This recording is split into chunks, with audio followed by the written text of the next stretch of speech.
ರಾಗಿ, ಭತ್ತ, ಮೆಕ್ಕೆಜೋಳ ಖರೀದಿ ಕೇಂದ್ರ ತೆರೆಯುವ ವಿಚಾರದಲ್ಲಿ ಡಿಸಿ ನಿರ್ಲಕ್ಷ್ಯ ಆರೋಪ ಕೇಳಿ ಬಂದಿದ್ದು, ವಿಜಯನಗರ ಡಿಸಿ ಕವಿತಾ ಎಸ್ ಮಂಡಿಕೇರಿ ವಿರುದ್ಧ ಹರಪನಹಳ್ಳಿ ತಾಲೂಕಿನಲ್ಲಿ ರೈತರು ಗೋ ಬ್ಯಾಕ್ ವಿಜಯನಗರ ಡಿಸಿ ಅಂತ ಘೋಷಣೆ ಕೂಗಿ ಆಕ್ರೋಶ ಹೊರಹಾಕಿದ್ದಾರೆ. ಸಚಿವ ಬೈರತಿ ಸುರೇಶ್ ಎದುರಿಗೆ ಅಸಮಾಧಾನ ಹೊರಹಾಕಿ ಡಿಸಿ ವಿರುದ್ಧ ಕ್ರಮಕ್ಕೆ ಆಗ್ರಹ ಮಾಡಿದ್ರು.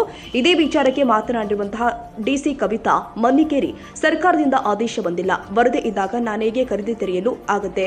ಸರ್ಕಾರಕ್ಕೆ ಪ್ರಪೋಸಲ್ ಕೊಟ್ಟಿದ್ದೇನೆ, ಆದೇಶ ಬಂದ ಕೂಡಲೇ ಖರೀದಿ ಕೇಂದ್ರ ತೆರೀತೀನಿ, ಅಲ್ಲಿಯ ತನಕ ಸಮಾಧಾನದಿಂದ ಇರಿ ಅಂತ ರೈತರಲ್ಲಿ ಡಿಸಿ ಕವಿತಾ ಮನ್ನಿಕೇರಿ ಮನವಿ ಮಾಡಿದ್ದಾರೆ. ಖಂಡಿತ ಮಾಡ್ತೀವಿ, ಅಥವಾ ಡಿಸಿ ಅವರಿಗೆ ಅಧಿಕಾರ ಕೊಟ್ಟಿದ್ದೀವಿ ಅಂದರೆ ಅದನ್ನು ನಾವು ಮುಂದಿನ ದಿನಗಳಲ್ಲಿ ಇದು ಮಾಡ್ಬೋದು. ಬೇರೆ ಜಿಲ್ಲೆಗಳಲ್ಲಿ ಖರೀದಿ ಕೇಂದ್ರಗಳು ಆರಂಭ ಆಗಿದ್ದಾವೆ ಅಲ್ಲ, ಅವರು ಕೊಟ್ಟಿದ್ದಾರೆ. ಈಗ ನಮ್ಮಲ್ಲೂ ಮೈಲಾರ್ ಶುಗರ್ಸ್ಗೆ ಕೊಟ್ಟಿದ್ದಾರೆ. ಸೊ ಅವ್ರು ಖರೀದಿ ಮಾಡ್ತಾ ಇದ್ದಾರೆ. ಅದೇ ಥರ ನಮ್ಗೆ ಆದೇಶ ಆಗಬೇಕು, ಈ ಥರ ನೀವು ಖರೀದಿ ಕೇಂದ್ರ ಇಂತಿಂಥ ಕಡೆ ಓಪನ್ ಮಾಡಿ ಅಂತ.